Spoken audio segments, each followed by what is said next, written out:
Welcome back to another practical lesson on how to unlock the keyboard. By the way, when I say unlock the keyboard, you might be wondering, why is it unlock the keyboard and not unlock the piano? Well, let me just quickly explain that this here is actually a keyboard, okay? Even when you look at a piano, the piano is the big wooden instrument, but the part that you interact with and the part that you play is called the keyboard, okay? So keyboard and piano can be interchangeable, okay? I'm teaching the piano, the keyboard, it's kind of the same thing. And the thesis is that if you can play the keyboard, you can play electric piano, organ, synthesizer, all these other types of keyboards, produce music, compose music. Why is that? Because all of those instruments use the same keyboard, and so if you unlock it, if you develop the technical skills, the practical skills, the theoretical skills, visually understand it and all of that, you can do so many incredible things in the game of music, okay? And that's what Unlock the Keyboard is all about. So in this video, I'm going to show you how to train your fingers for faster playing, okay? Firstly, I need to tell you that this is under the bracket of finger dexterity. Finger dexterity is what I call the #1 basic. It's one of the most important things to practice because everything that you play on the keyboard, you play with your fingers, right?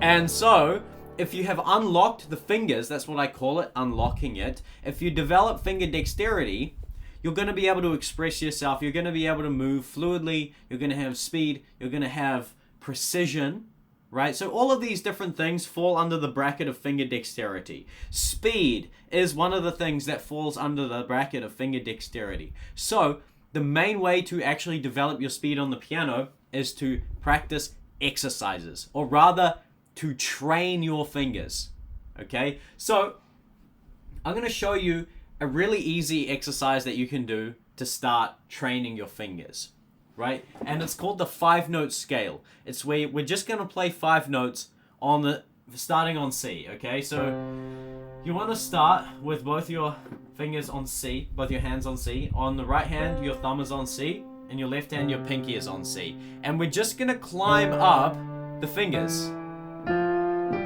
Notice that if you have your hand in kind of like a default position here, your fingers are ready to play the next notes. Okay, so you start on C, and then it's just a matter of pressing your fingers down as though they're pressing on like a computer keyboard, right? Pressing on buttons. You go up, and then come back down. So this is the 5-note scale, okay? Why? Because there are only 5 notes, okay? So we can actually use this scale to get started developing our speed. Now, I just wanted to say again that we call it training the fingers because you want to think of the fingers as kind of like you're training your muscles for a sport, okay? Because this is a very technical side of the piano. This is more about the practical, the physical side of actually playing the piano and playing the keyboard. If you actually develop your muscles and your bones and your, the physicality, you'll be able to really play smoothly, okay? So that's why I like to think of it as training. Now, when it comes to training, a sports person who is a professional athlete, they do their training whether they like it or not. Likewise, if you do this practice, you're going to get the results. And it's not about enjoying it. I mean, there are ways to enjoy it, but this is more about just doing the work to get results, okay? So, 5-note scale.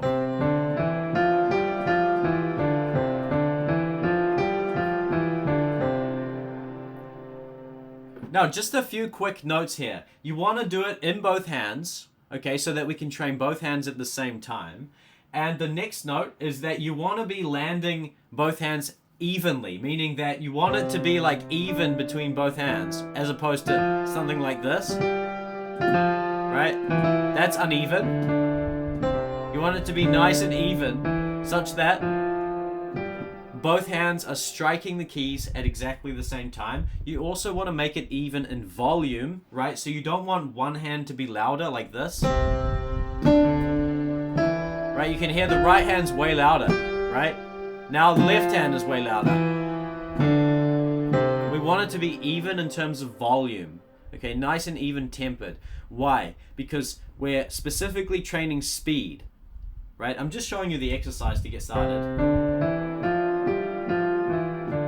Okay, so that's the exercise. The next step is to load up a metronome. If you don't know what that is, don't worry, it's really easy to understand. It's basically a tool to keep time. And to find one, all you need to do is go onto Google and search online metronome, and one is going to come up straight away. That's the online metronome that I use. And you want to set it to 70 BPM, okay? And get it playing. Okay, I don't actually know. Oh, you can hear that. That's good. So this is 70 beats per minute. Now, nice and simple. We want to start by playing the 5-note scale, holding notes for 2 ticks, like this, right? 1 tick, tick, tick. Okay? Why do we want to start at a slow tempo? Well, the secret to playing fast is actually playing slowly really effectively, okay? So if you're gonna do one thing to practice your speed, it's actually counterintuitively to slow down. Okay, once you do that, now we want to play with every tick, like this. See that? It's with every pulse of the metronome. And then we want to double it again. Now 2 notes for every tick. 1, 2, 1, 2. Right? And then you want to double it again. Ready?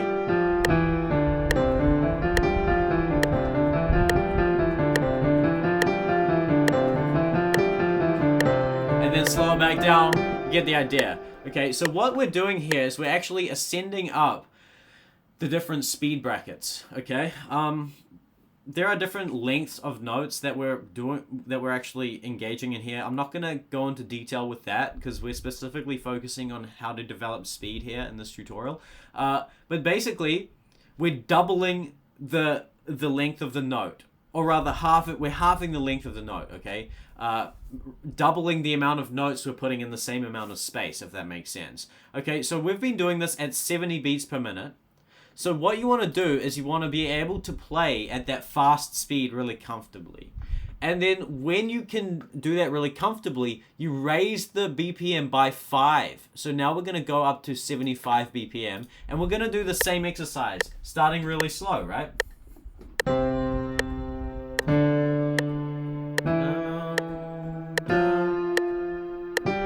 Again, when you're doing this, you really want to focus on that balance between the hands. Double it. I'm just going to speed through it here. I'm going to double it again. And again. Just to show you, I'm not going to spend heaps of time on this, but you want to spend time on this so that you can develop your speed. And then the idea is that at each new tempo, you get really comfortable. Okay, so now we're comfortable at 75. We want to raise it to 80. And then 85, and you're just raising the metronome by 5 BPM every time. By the way, this is also fantastic training for your timing and your tempo. And timing is another one of those really crucial basics when it comes to playing the piano. Because if you don't have a good sense of timing, your playing is going to be really messy. Okay, so as an example, let me take the metronome up to 100 beats per minute, and I'll do the same exercise. And let's see if I can execute it. Okay, so start like...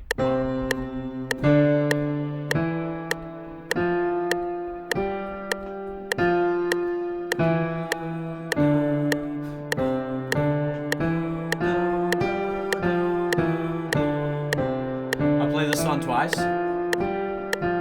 Now double it. Play this 4 times. And then the next one.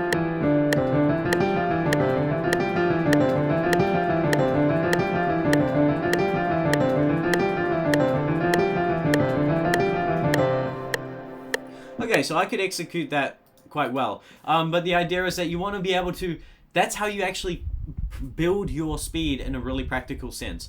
Now, the next way to do this is to actually apply this same principle over time to more advanced finger exercises, okay? So let's say that you practice Hanan, okay? I practice Hanan pretty much every day.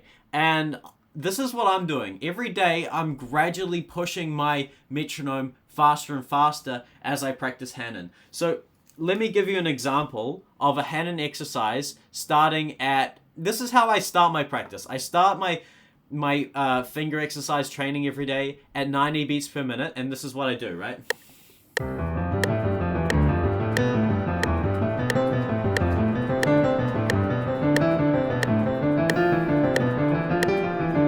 I go up and down. I'm not gonna do that, the whole thing here. But then I gradually, as I go to the next exercise, I go to 95 beats per minute, and this is what I play.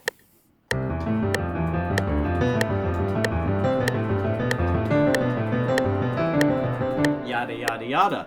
Then we move to 100 beats per minute, and then go to the next one. See, it's just gradually getting a little bit faster. But it's like noticeable, right? And then we go up to 105, and then just keep building up the speed on the metronome, you know?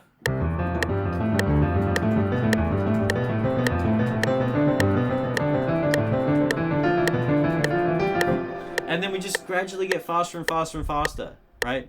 By the way, you can do this with scales as well. So let's try the C major scale at now 110 beats per minute.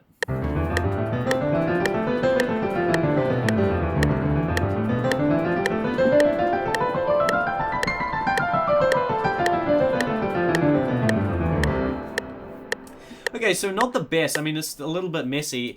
I mean, this is stuff that actually, on the surface, it looks like you can figure it out and maybe master it within like a week or a month or a couple of months. Well, let me break it to you that this is something that serious pianists are always practicing, are always training, and you can never go wrong with this. This is why I call it the #1 basic. And if you're using the metronome to train your speed like this, you're also training your timing. And so it's actually one of those birds with two stone practice exercises where you're training multiple things in one time.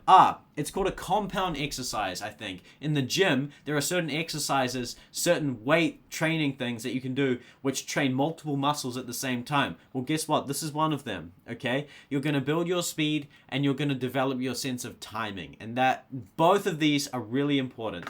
And yeah, just this is an exercise you can keep doing. Just for the fun of it, let me take my metronome up to 120 and let me try a Hanan exercise to close out the video, okay? So this is kind of what you're working towards, right?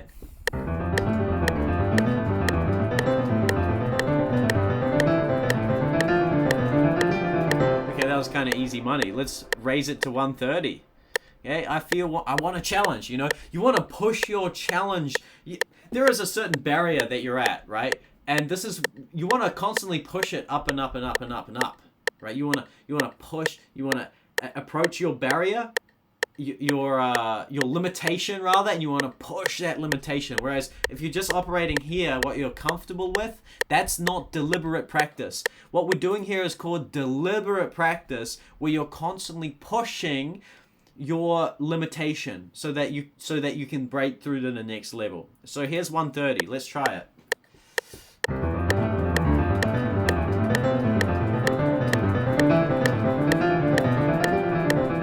This is a bit of a challenge.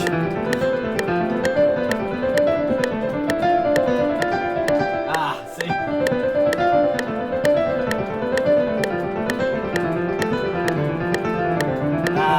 Not the best.